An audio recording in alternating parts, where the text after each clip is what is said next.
Hi hello నమస్తే welcome to my channel by channel కొత్తగా చూస్తున్నట్టయితే ముందుగా సబ్స్క్రైబ్ చేసుకోండి. అలాగే నేను చెప్పే వీడియోస్ మాత్రం అందరికీ ఇష్టం బై.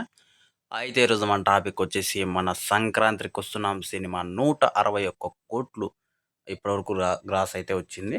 నేను నిజంగా ఇది ఒక పెద్ద ఛాలెంజ్ అనే చెప్పొచ్చు. ఎందుకంటే ఇంత పెద్ద ఛాలెంజ్‌లో కూడా ఇలాంటి అమౌంట్ రావడం అంటే ఇది మామూలు విషయం కాదు. అసలు కలెక్షన్‌ల సునామీ అని కూడా చెప్పొచ్చు. ఇంకో పక్క వచ్చేసి మనకు 2 సినిమాలు రిలీజ్ అయ్యాయి ఒకేసారి. అంటే మొత్తం 3 సినిమాలు రిలీజ్ అయ్యాయి. దాంట్లో సంక్రాంతికి వస్తున్నాంతో పాటు 'డాకు మహారాజు', మన 'గేమ్ చేంజర్' సినిమాలు ఎక్కడ కూడా ఎవ్వరు కూడా తగ్గే పరిస్థితుల్లో లేని హీరోలు భయ్యా. అలాంటి దీంట్లో నుంచి కూడా మన 161 కోట్లు రాబట్టడం అంటే మామూలు విషయం కాదు. ఇది మన 'వెంకీ మామ' అంటే ఫ్యామిలీ ఆడియన్స్‌తో ఉన్న అనుబంధం అని చెప్పొచ్చు. నిజంగా సూపర్ భయ్యా! అయితే ఈ సినిమా మీద మీ ఒపీనియన్ ఏందో కింద కామెంట్‌లో తెలియజేసేయండి భయ్యా. మర్చిపోకుండా తప్పకుండా దయచేసి